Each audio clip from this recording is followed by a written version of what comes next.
Are you a self-proclaimed true crime enthusiast?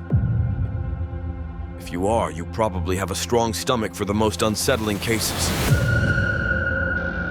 However, the story of Jessica Chapman and Holly Wells is so profoundly disturbing that it's certain to send chills down your spine.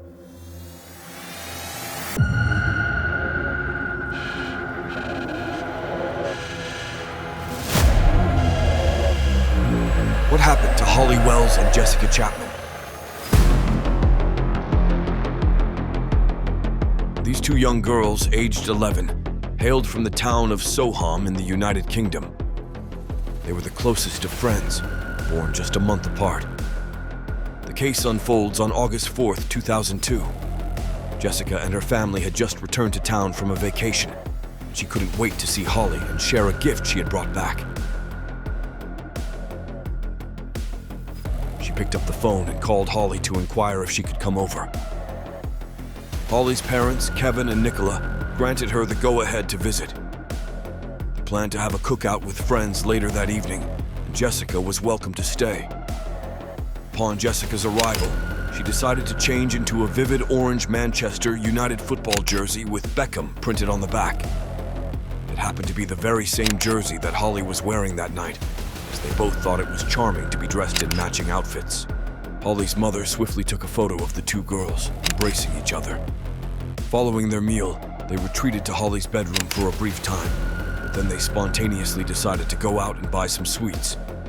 Interestingly, they didn't inform anyone at the cookout about their departure. While this might appear unusual, the sweet shop was conveniently just a short walk away. They probably anticipated a quick return, not expecting to be away for more than a few minutes. Around 6:15 p.m., the two girls departed from the Wells residence. At 8:20 p.m. later that evening, Holly's mother, Nicola, called for the girls to join her downstairs. When she received no response, she ascended to Holly's room, only to discover it vacant. Although their whereabouts were unknown, she didn't experience excessive worry. Their curfew was set for 8:30 p.m., and she presumed they would return shortly. As 8:45 p.m. approached, Nicola's worry escalated. She reached out to Jessica's mother, Sharon, to check if the girls had visited their home, but Sharon confirmed they hadn't. Kevin, Holly's father, joined a group of men to look for the girls, but their search was unsuccessful. At precisely 9:56 p.m. that evening, both families decided to contact the police. On that evening, the nation witnessed the commencement of one of the most extensive and notorious search efforts. The search for Holly Wells and Jessica Chapman has tonight been extended to fields near their primary school. Thanks to the cooperation of witnesses who had observed the girls entering the candy shop and the availability of video surveillance footage, law enforcement swiftly honed in on the girls' movements. True to their intentions, they had indeed made purchases at the sweet shop situated at the Soham Village College on their journey back home. They were observed arm in arm, skipping along and engaged in cheerful conversation, oblivious to the impending horrors about to unfold. The last known interaction of Holly and Jessica was with a man named Ian Huntley, who served as a caretaker at their school. The girls were familiar with Huntley through his relationship with Maxine Carr, a former teacher's assistant of theirs. Following a brief conversation with Huntley, the two girls set off toward their home. Regrettably, they were never seen alive again since he was the last person spotted with Holly and Jessica. Huntley became the focal point of the investigation. When questioned by the police about his encounter with the girls, he stated that he had been in the midst of washing his dog as the two girls walked past. According to his account, they approached him to inquire about Maxine's well-being. He explained that they had inquired about Miss Carr, who had previously been their teacher at St. Andrews. He mentioned that he informed them she hadn't fared well because she hadn't secured the job. As the days progressed, both investigators and the families of the girls held onto the hope of Jessica and Holly's safe return. However, they were well aware that as time passed, the prospect of their safe recovery grew increasingly dim.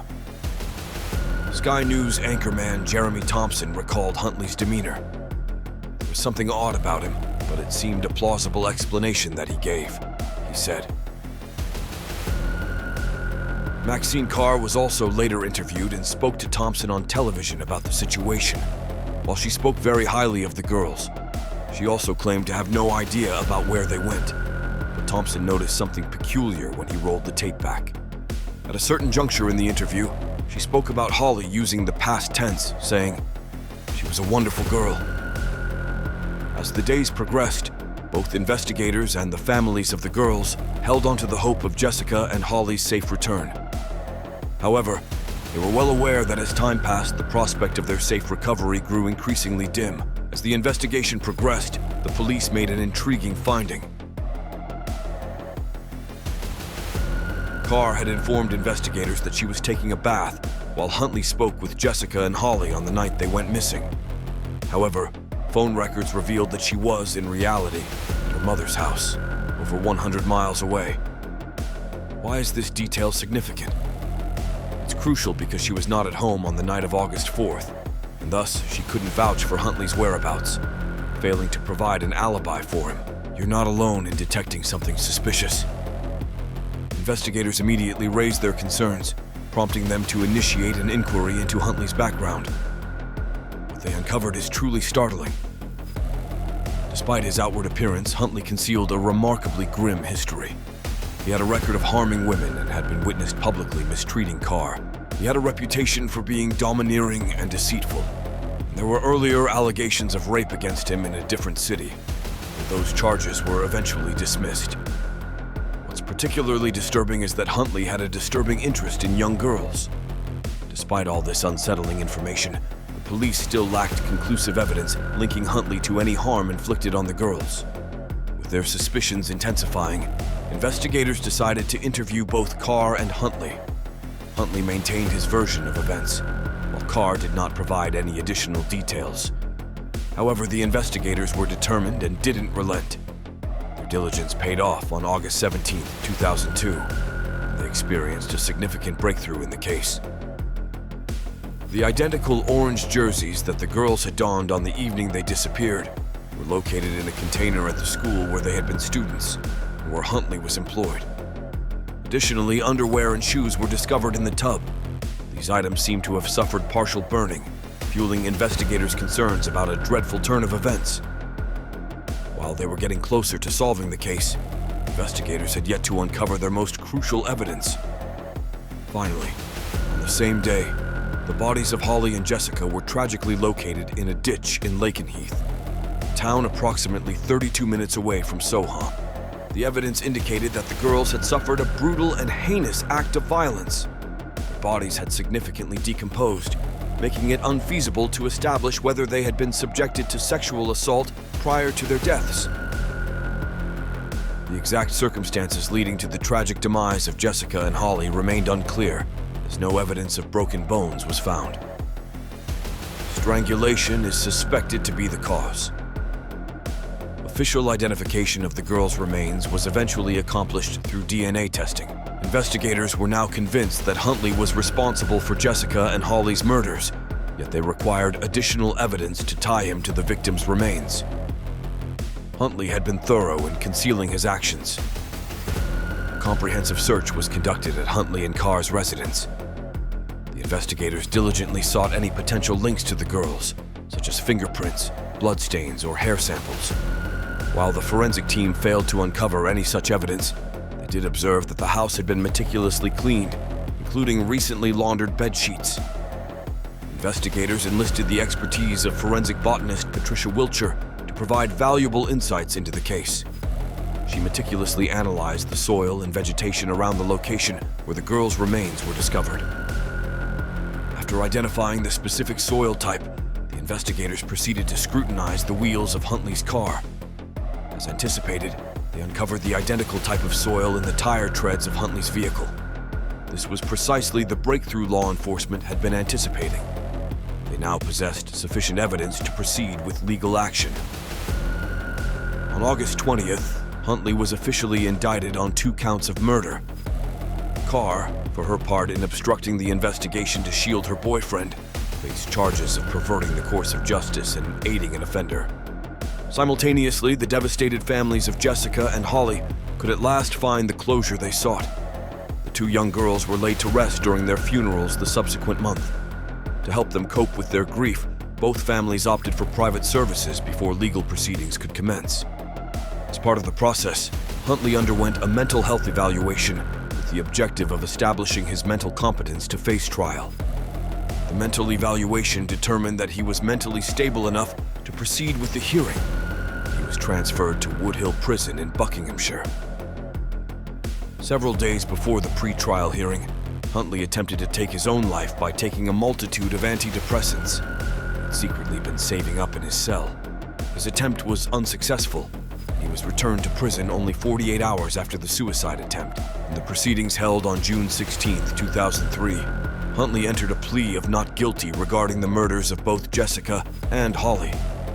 Carr likewise pleaded not guilty to the charges associated with the crime. In his defense, Huntley fabricated a peculiar narrative, claiming that while he had been present during the deaths of Jessica and Holly, he had not intended to cause harm to either of them. According to his account, he asserted that Holly was experiencing a nosebleed, prompting him to invite her into his bathroom to help her clean up. While in the bathroom, he recounted accidentally causing her to fall into the bathtub, which was filled with water intended for Huntley's dog. He further stated that Holly tragically drowned.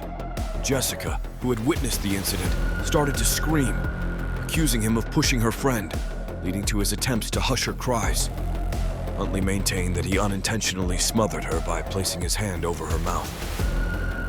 If this account seems implausible to you, you're not the only one.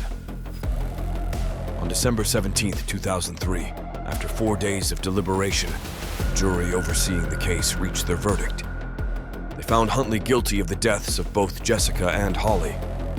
He was subsequently sentenced to life imprisonment. In the meantime, Carr was acquitted of aiding an offender, but was convicted of perverting the course of justice, resulting in a 3.5-year prison sentence. As for the motive behind Huntley's actions in the girls' deaths, it remains undisclosed. Do you believe Huntley will ever divulge the thoughts that went through his mind on that fateful night? Or will this remain a mystery forever? Will Huntley ever choose to disclose his thoughts from that tragic night? Or will the truth remain elusive? Share your thoughts in the comments section below.